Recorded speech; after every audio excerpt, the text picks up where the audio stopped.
Recent గా చూసుకున్నట్టయితే ఒక వైఫ్ బాయ్ ఫ్రెండ్ తో కలిసి కట్లపాము తీసుకొచ్చి హస్బెండ్ ని చంపేసింది 20 లక్షల ఇన్సూరెన్స్ కోసము.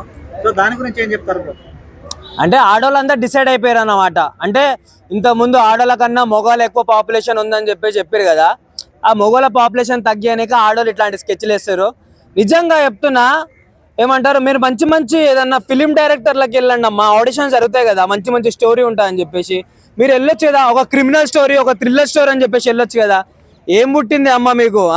ఒకటి హార్పిక్ అంటది, ఒకటి బాత్రూమ్ కింద పాతి పెడుతుంది, ఇంకోటి గ్రైండర్ అంటది. ఇవన్నీ మీ ఇన్నోవేషన్ కి నిజంగా హ్యాట్స్ ఆఫ్ చెప్పొచ్చు. రేపన్నాడు ఒక డిఎల్ఎఫ్ ఓడు, ఒకటి లెనోవో కంపెనీ ఓడు, ఎవడెవడో ఈ ఐడియాలు కొంటాడేమో నాకు తెలిసి. అర్థమవుతుందా? అందుకనే సినిమాలలో అప్పుడే రాపించారు, నమ్మొద్దు నమ్మొద్దు ఆడవాళ్ళలో ప్రేమలని అని చెప్పేసి. నిజంగా ఇంత దారుణంగా తయారవుతారు. అసలుకి ఏం పుట్టింది మీకు అసలుకి అన్న? నిజంగా ఇట్లాంటి ఇన్సిడెంట్లు చూసేసి పోయిన సంవత్సరమే పెళ్లి చేసుకున్నట్టుని, లైక్ పెళ్లి కూడా చేసుకోలేదు ఇంతవరకు. ఒక పెళ్ళి అయిపోయిన తర్వాత కూడా నిజంగా చెప్తున్నా, మీరు బతికుండాలి, ఈ సమాజం మీద బతికుండాలని అంటే మీ పిల్లలకు ఫ్రీడమ్ ఇయ్యి. అర్థమైందా? మీ పిల్లలకు ఫ్రీడమ్ ఇస్తే అవి పోయి ఏం చేసుకున్నా అవి చేసుకుంటాయి. అర్థమైందా? మీరు నేను ఫ్రీడమ్ ఇయ్యను, ఇంకొకటి ఇయ్యను అంటే ఈరోజు కట్లపాము అంటది, రేపు అనకొండని తీసుకొస్తుంది. దాని తెలివి చూడు, దాని నోట్లో మన్ను పోయా, దానికి ఏమంటారు, ఇట్లా చంపేస్తే కేసులు అవుతున్నాయి అని చెప్పేసి అది కట్లపాము తీసుకొస్తే పాము కాటేసి చంపేసింది అని చెప్పేసి వస్తా అని చెప్పేసి ఇంత తెలివిగా మీరు ఆలోచించి ఇంత పగడ్బందీగా స్కెచ్ చేసుకుర్రు. సరే, ఆ మోహన్ కాడు ఉన్నది ఒకటే, ఈ మోహన్ కాడు ఉన్నది ఒకటే కదా. విడాకులు తీసుకోండి అమ్మా. మీ గురించే ప్రభుత్వాలు కోట్లు పెట్టిరు, కొన్ని కోట్లు, కొన్ని సెక్షన్లు పెట్టిర్రు. మీరు చేసే ఈ ప్రాస్టిట్యూట్ తట్టుకోలేక మీ గురించి కొన్ని ఏమంటారు లాస్ తీసుకొచ్చిర్రు. దాంట్లో వాడుకోండి, అంతేగాని మా అబ్బాయిలను వాడుకోండి మమ్మల్ని చంపేస్తారు. సరే, మీరు ఇంత చంపేస్తారు, నీకు ఒక కూతురు ఉంటుంది, నువ్వే నీ కట్టుకున్న మొగని చంపేసినావు, ఇంకోనాడు వేరేని చంపేస్తావు, ఇంకోనాడు వేరేని చంపేస్తావు, నువ్వే ఒక 10-15 మందిని చంపేస్తావు అంటే నీ కూతురు నిన్ను చూసి నేర్చుకొని ఒక హాఫ్ సెంచరీ కొట్టదు, ఒక సెంచరీ కొట్టదు. సిగ్గుండాలి, ఇంతనన్నా శరం ఉండాలి. అర్థమైందా? మీ బతుకులకి బయటికి పోయి పని చేయనిక చేత కాదు మీకు. కొంతమందికి, నేను అందరిని అనట్లేదు, కొంతమందికి పని చేయట్లేదు. వాడు నడుమొంపి గుద్దొంపి మీ గురించి పని చేసి అంత చేసి ఇన్ని పనులు చేసుకుంటూ వస్తే మిండెడు కావాలా మీకు? సరిపోతలేదు ఒకటి. అదే కట్లపాము తీసుకొని ఇంకొకడ పెట్టుకోవాల్సింది నువ్వు. సిగ్గులేని ముండా. ఇంకెన్ని రోజులే హార్పిక్లు, గ్రైండర్లు, ఇవి అనుకోండి. మీకు నిజంగా చేత కాకపోతే, సంసారం చేయనికో కాకపోతే, ఇగో కుకట్పల్లి లాంటి సెంటర్లు ఉన్నాయి, ఇగో ఇంకా అమీర్పేట లాంటి సెంటర్లు ఉన్నాయి, ఆడికి పోయి ఉద్యోగం చేసుకోండి విడాకులు ఇచ్చి. అర్థమైందా?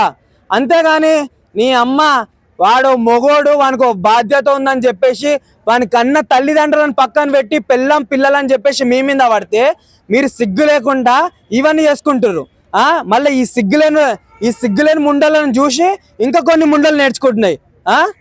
అంటే మీరు ఫిక్స్ అయిపోయారు, ఈ రాష్ట్రంలోనే సరే ఈ ప్రపంచంలోనే సరే, లైక్ ఒక 70-80% ఉన్న మొగజాతిని ఒక 40-30% తీసుకురావాలి, మొత్తం నాశనం చేయాలని చెప్పేసి మీరు ఫిక్స్ అయిపోయారు. నిజంగా చెప్తున్నా, అట్లాంటివి ఏమన్నా కావాలంటే మీరు పెళ్ళిళ్ళు చేసుకోకండి. మిమ్మల్ని చేసుకుంటే నేను ఎడేస్తా, నేను కూడా చేసుకుంటా. నేను మొన్న మా గర్ల్ ఫ్రెండ్ నుండి వాటర్ బాటిల్ ఇచ్చి, నాకు ఇంతవరకు మా గర్ల్ ఫ్రెండ్ మీద డౌటే రాలేదు.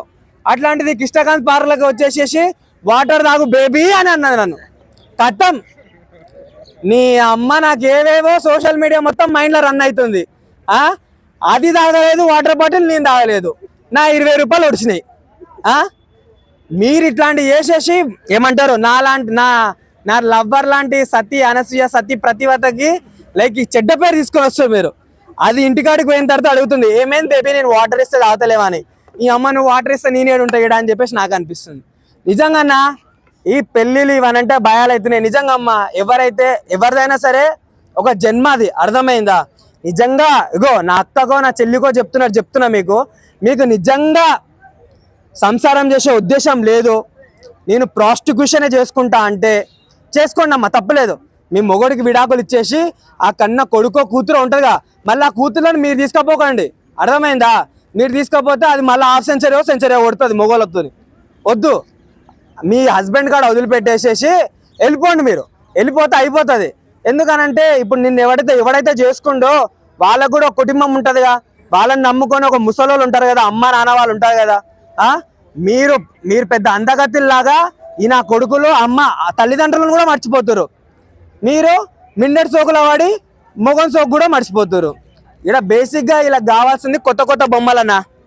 కానీ అరే ఎవడైతే ఆంటీలని ఇంకొకరిని లవ్ చేస్తుండో, ఈ సంసారం మధ్యలో చిచ్చులు పెడుతుండో, నిజంగా చెప్తున్నా ఆయన మొగన్నే కట్లపాంతో చంపేసిందనంటే, ఆయన మొగన్నే కట్లపాంతో చంపేసిందనంటే నిన్ను ఏ విధంగా చంపేస్తుందో నీ ఊహా చిత్రానికే వదిలేస్తున్నా. ఇంకా ఎందుకనంటే నీ సావు దేవుడు కూడా రాసి పెట్టాడు అంటారు కదా.